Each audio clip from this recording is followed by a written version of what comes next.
So this is the third tournament that we've done this year already? Yeah, I mean, just kind of depend on how you count. So right now, guys, we're in Val Season 2. Quick recap, like Season 1 we did Beat Saber, we did Space Pirate Trainer, we did Arizona Sunshine, we did Island 359, we did After H, we did Skyfront, we did a lot. So anyway, Season 1 was incredible, awesome sponsors, awesome games. We set some of the all-time VR esports records, and that was pretty incredible. So, and Nathan has been here for that entire time, so that crazy ride. The league, guys, is like a year ago was just a concept in basically our minds. I think, actually a year ago in May, we held our first ever bigger cross arcade tournament. So that was Blasters of the Universe. Yeah. So you remember that? Oh yeah, that was actually no ages ago. I know. So Blasters of the Universe, we had 10 arcades, and we're like, this is huge. This is the biggest VR arcade tournament ever. And it was 10 arcades. We had 4 in California.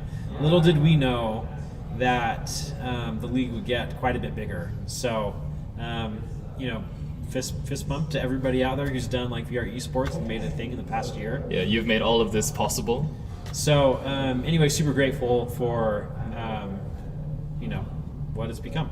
So quick recap. So tonight we're going to do some of the matches live between the competitors. We're going to give you an update on the brackets. So this is actually a historic moment for VR esports. This is one of the very first strategy and card battling tournaments that's ever been held in VR. We've scoured the internet for kind of previous strategy tournaments, and there's been few and far in between, right? VR esports is so new. Yeah, it's just there really has not been a lot, and we're one of the only organizations that's hosting this event. It's us, and then it's ESL, I think. We got ESL and Oculus, and then VR Master League and Collegiate League. Those are kind of the 4 main VR leagues, but I think, we've done a lot. We do a lot of different countries, and so that's been really cool to see our reach. Let's...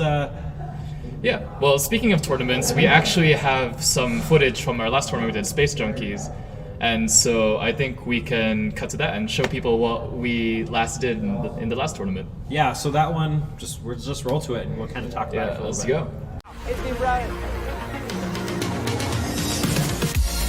Dans ce jeu, on peut se déplacer en 3 dimensions, donc en haut, en bas, comme à droite à gauche.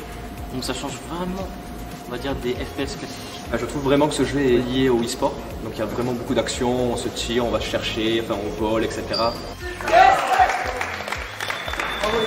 Bien joué, mec! Alors mon perso, ça va être le buzzkill, c'est le plus rapide mais le plus faible. Faut bouger très vite, mais tu te fais très très vite tuer. Du coup, mon personnage préféré, c'est le crabe, parce que du coup, il a un peu plus de vitesse que la normale. Je suis plus dans le combat rapproché, et je joue beaucoup aussi sur les esquives. Donc ça permet de pouvoir pas mal esquiver, d'avoir un peu plus de vitesse que la norme. Je préférais jouer un personnage rapide parce que j'aime bien chercher les ennemis et directement aller vers les armes en premier. C'est mieux d'arriver avec un fusil à pompe qu'avec un pistolet devant l'adversaire en premier. Alors moi, mon arme préférée, c'est le slingshot. Elle a un dégât vraiment monstrueux, sa portée est incroyable. Je vais surtout être sur cette arme-là. Mon arme préférée sur le jeu, ça reste le fusil sniper. On peut faire de beaux trucs avec vraiment. On rigole bien, même avec les équipes adverses. On discute à chaque fois dans le lobby, donc c'est l'endroit, le hall. Donc c'est vraiment super. On n'a pas beaucoup de jeux e-sport qui se développent pour l'instant en réalité virtuelle. Space Junkie, je pense que ça va être des précurseurs par rapport à ça. Devant la pression, si jamais on perd, on est éliminé, etc. De se voir grimper les échelons au fur et à mesure, on ne sait pas quand ça va s'arrêter, on a juste envie que ça continue, c'est super. Du coup, la prochaine, pour ma part, je m'inscris direct. Absolument, oui, c'est tout ce que j'ai à dire. Totalement, bien sûr. À aucun moment on n'hésite pas. Direct.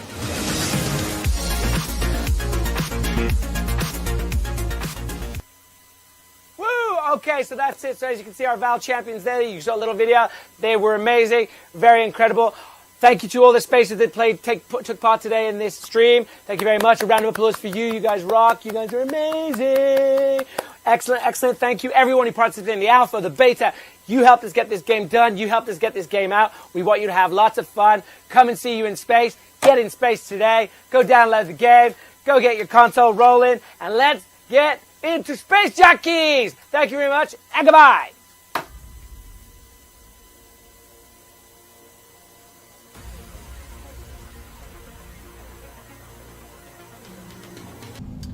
Okay, guys, so that was just like a quick snapshot of what we had done for our previous tournament with Ubisoft and Space Junkies. That one was pretty amazing. We had over 90 teams register in 15 countries for that, so that makes one of the largest VR PvP esports events to date. So, I mean, Nathan, what do you think about the Space Junkies tournament? I mean, it was really exciting to watch for one. I mean, like, you're not in the actual headset, but you definitely feel like it when you're following the players just maneuvering in like a 3D space in general, and having these like crazy guns that you see in a lot of like sci-fi shooters, and people playing it competitively, seeing like what they do. Like, you know, it's one thing to watch like a game with a really amazing concept, but it's another thing to see people play it competitively and actually use it, like understand the game and use it to their advantage. Yeah, and I think it was dope. I remember when I was like a little kid, I'd play in a real tournament. That was like Unreal Tournament, but in VR, like on steroids. Oh yeah, definitely. So anyway, glad you guys got to see that. That was actually a little just quick snapshot from Mind Out, which was our European champions for that. So they kicked a lot of butt to get to that point. Yeah, no kidding. So, and the fact that they're located so close to Ubisoft, like their actual game studio. Yeah, I mean, there's just some like magic in the air that they did so well. So they, if you want to check out the VR League hosted by ESL Oculus, that team is actually still playing. And so the last chance qualifiers were last weekend, but then the Space Junkies tournament is upcoming. So if you love VR and VR esports, you're a fan of Space Junkies, go ahead and check that out, or follow them on Twitter. It's VR League. So just incredible stuff. Yeah. And next we have. So from Skyworld is also Arizona Sunshine, which you guys may be familiar with, and they have a DLC coming out. And unfortunately, we don't have any videos concerning that, but they've provided us with a couple of screenshots, as you can sort of see over here. It's called The Damned. And we haven't heard too much information about it, but from what we can kind of see from the clips is that it looks like maybe like a missile silo or something, so pretty similar to the Deadman DLC where they're running through that. But that was set before the events of the base game, so I'm curious to see where they go with that. But yeah, any more thoughts on that? Yeah, so Vertigo is just a really, really cool studio. So just like we're going to talk about their upcoming projects a little bit. So they've done Skyworld, the original game, and then Skyworld Kingdom Brawl, which is our focus tonight. But then they also make Arizona Sunshine, which is actually the #1 game worldwide in arcades. More people come in and they've never seen a VR arcade or done anything VR arcade before. They see Arizona Sunshine. They're like, I want that. I want hot deserts, zombies in the desert, rattlesnakes on my feet. Do you think there's zombie rattlesnakes? I mean, hopefully not, because both of those things terrify that me. sounds terrible. Actually, is that unique? Have you ever... Brandon's over there. Brandon, have you ever heard of zombie rattlesnakes? Maybe somebody's drawn them on like DVR or something. I mean, there was that one TV show that had there was a zombie deer, and that's like what led to the zombie apocalypse, or like that was like the first hint. I can't remember what movie that is. So like, if you're in the chat, like please comment and remind me. But yeah, that would be I hope that's not in the DLC, because there's not a lot of information about that. They've been pretty tight-lipped about it, and so I'm pretty excited because, like, as Ryan said, it is the top VR game right now and is my personal favorite. Actually, Master Gaming VR says if there's not zombie rattlesnakes, there should be in the chat. So I heavily disagree. So Nathan disagrees. I don't know, maybe one of those like first level enemies. But the damn DLC, it's really cool. There's actually some gameplay trailers on YouTube you can check out. But Arizona Sunshine, an amazing game. People just love to get in there with their friends and then play through a whole. There's like 5 or 6 levels in the base game, and really excited. There's like some amazing new scenes. I think they're at the top of a dam, right? Like you saw that in the slides. So. Yeah, you can kind of see it in the slides. Yeah, but anyway, if you got a chance, check that out too. Yeah, and in the last video we want to show you is just like to do with Skyworld, the tournament that we're running right now, and we're just really excited for it. So yeah, let's roll that. Yeah.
King of Brawl.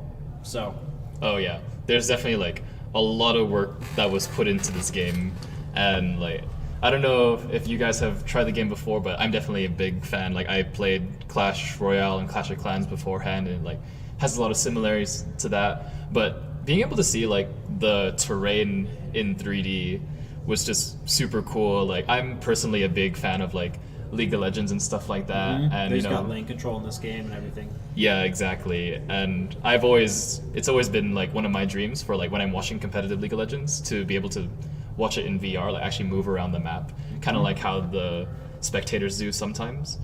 And yeah, you kind of get this in this game, which I really enjoy. Yeah, so I'd actually love to put on my history hat for just a minute. Where's my history hat? Put it on for Oh just yeah, a your minute. imaginary history hat. But actually, for this game, this is a pretty historic moment because it's the very first VR esports card-based battler ever, and some of the very first like strategy games ever held for as far as tournaments in VR, and I think definitely one of the very first international tournaments for sure. Oh, So for sure. we've had both an EU bracket and a North American bracket, and then an at-home bracket. So you know, talking about the history hat, I don't know if you guys want the history minute with Ryan, or like if there was beer we could do like drunk historians. That'd But be funny. I'm just a very amateur armchair historian. So actually strategy games have had a long history. You know, people have been playing backgammon in Iran since like 3500 BC. Actually, the very first like tabletop game ever was checkers around 3500 BC.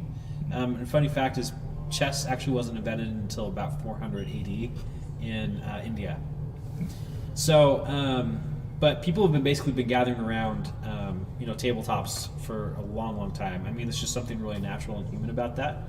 And then, Nathan, do you by chance know what the very first video game ever was? I want to say Pong, but I feel like there was something before that. Something before that. It was crazy. Guess what year it was? Let's say 1930s.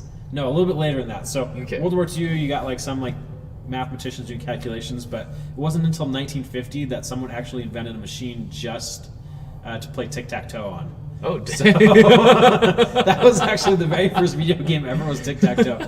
I don't know. I feel like that's okay. They called it machine. Actually, so in the following year, that machine was destroyed because the guy was like, this is a cool little side hobby project, the very first video game ever. But he didn't even know the significance of what he created. And so he just like, it just got dismantled. He's like, let's use that for something else. So, Oh, that's a shame. yeah, I know. So then the actual very first computer game ever was checkers in 1951. Oh, okay. So checkers is pretty amazing, you know, and then basically video games have grown up since then, right? Oh, yeah. So, but Way in the world grown of up. strategy, you had, you know, chess. You had obviously like some of the famous matches between like humans and AI that have gone on in strategy, and then you have obviously like the emergence of like real-time strategy games. Like Dune 2 is very old. Yeah. Have you heard of that one? Honestly, like, no. It's Just okay. no. It's not great now. Like you look back on it, it's not aged well, but it was actually found one of the inspirations of the very first Warcrafts. Okay. And then this RTS strategy, and then card games have actually started to really come together. So card games didn't emerge until 980, going way back, and then coming all the way forward again. Actually, collectible card games weren't really a thing until like 1993. Wow, okay, that's a lot later than I would have thought. I know, right? You would have thought like in the 70s, like kids would have had like some version of proto Pokemon, right? Yeah. I don't know, disco chips. Yeah, something a little bit beyond poker or whatever. Something a little bit beyond poker, right? But actually, the current trend of card-based battling didn't start until 1993, when Wizards of the Coast was still very much in basement stage. In fact, the company almost didn't have enough to produce the actual card decks, but they did, and they made like a few like limited print runs, and they just like sold out like crazy. As soon as people saw like what Magic the Gathering could be, you know, suddenly all of a sudden Wizards of the Coast goes from like this little tiny company in a basement to like this huge juggernaut. Eventually got bought out by Hasbro. They just released Magic the Gathering Arena, right? Yeah. So little do you know that like Pokemon and all this other stuff like didn't really start until like 93, like all this collectible card game trade. Like, so it's pretty crazy, right? Yeah, it's pretty crazy. And it's something that you were kind of touching on a little bit. What I find really cool is the fact that like the games at their very core mechanics, like what they're like their concept, what they're actually about, has not changed a lot, but they've just evolved and adapted to the modern times. And so like this game that we're seeing right now, like at its very core, it's just like another card game, but seeing it evolve into like this new mechanics of like having lanes and having towers and all that kind of stuff, sees evolve. And same with Hearthstone as well, where like the Hearthstone's great, yeah. Yeah, exactly. And I don't know if it's just because of like the art style has modernized, but like when I think of Magic, I don't think of it as being super old. Like I remember from middle school, but that was not that long ago, to be honest. Right, yeah, for sure. And Nathan, I think you're bragging just how young you are. You know, I'm a millennial. I think you're a millennial too, barely, right? Just barely. On Yeah, the 95. I think that's the cutoff point, if I'm not mistaken. Anyway, I'm so wise now. But geez, where was I? Okay, so you know, like these card-based battlers have basically like commanded huge audiences. Like Hearthstone, right, has gotten really big, and then you basically got like Skyworld Kingdom Brawl, which the developers really like took a lot of what they learned from that. You know, Clash of Clans, obviously Clash Royale, huge, and brought all that into VR. Now the cool other thing is that I think like when you play like chess against a computer, like you kind of lose some of that human presence. Like one of the best things about chess is you can actually see the person sitting across from you, and you're like, what move are you gonna make? And you're like trying to read the other person's mind, right? I can't share that same experience. I've played chess like 3 times in my life. only against a computer, only on a tiny mobile screen. Yeah, pretty much. You know, bored, waiting for the internet to come back on. But VR actually like brings that back like full circle, right? So like it's that very like cool like tabletop. You know, another cool VR game is actually Settlers of Catan. They brought that over, right? Oh yeah, I remember that. And so Kingdom Brawl is awesome because you can actually like look and you can see the opposing person's avatar. You can see where they turn and like put their head. You can see like their units start to appear on the board. And, like what's cool about VR is you can actually like peer around the board, and it brings back a lot of that like classic tabletop experience. So that's really what VR I think brings to strategy games and tabletop, is that like missing human element plus the actual experience of having a board right in front of you. Yeah, no, and I totally agree, because like, you know, when you play modern games and you have like these NPCs in the thing, you know, even like for those very narrative story-driven games, like at the end of the day, you know that they're fictional people, and like, you know, the animation may be super smooth and like super beautiful, and they may have like these amazing lines done by these amazing voice actors, but at the end of the day, you know that it's all scripted. But you know, that's why people love multiplayer so much. Like they see, like they get to talk with their actual friends and like know that it's an actual person on the other side, and they can tell by the way the person acting, like that's not just an AI, like that's an actual person that's moving, that like makes silly mistakes and is unpredictable.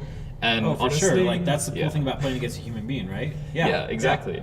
And it was actually very interesting. So like, if for those who don't know, I graduated with a degree in like video game development. Education, that's awesome. Exactly. Oh, that's cool. And one part of that is that for our final project, we have to make a game with a group of 15 people, and we were actually banned from making multiplayer games because our teacher said that people just inherently have fun together, and so it's hard to judge the funness of a game when it's multiplayer, because you're just gonna have fun with your friends regardless. Well, most of the time. That's actually really cool, and I could see that because I mean, I remember like getting around like screens when I was a kid, and you know, even if it was a single player game, it was like fun to play with your friend, right? So I don't know, your teacher probably wouldn't have liked Apex Legends very much, but yeah, probably not. Or I don't know, just for the class.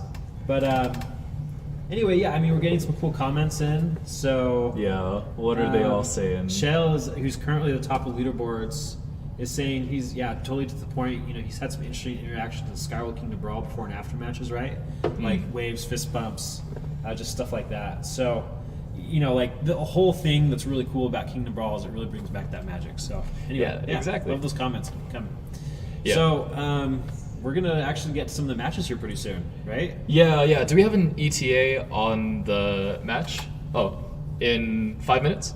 Excellent. Okay, cool. So we are very excited for the match to start, but until then, we can just kind of keep talking. So like, how is the chat feeling today? Yeah, so let's get somebody to tell us what they feel in the chat. I mean, we can talk a little bit about the mechanics and kind of what to expect. Yeah, that's true. Like Brawl, we probably have a couple viewers who haven't or aren't super familiar with the game. Yeah, I think we have some good like Kingdom Brawl like fans, right? But I mean, let's talk about like Kingdom Brawl specifically. So we've talked like really like broad sense on like everything, like, you know, entire like the history leading up. This is like pretty historic because it's just in VR. It's like one of the very first card-based battlers ever. But like when we focus on Kingdom Brawl, like Nathan We've played the game. Like, what do you think are some of the key mechanics? What do you think a player really has to do to succeed in this game?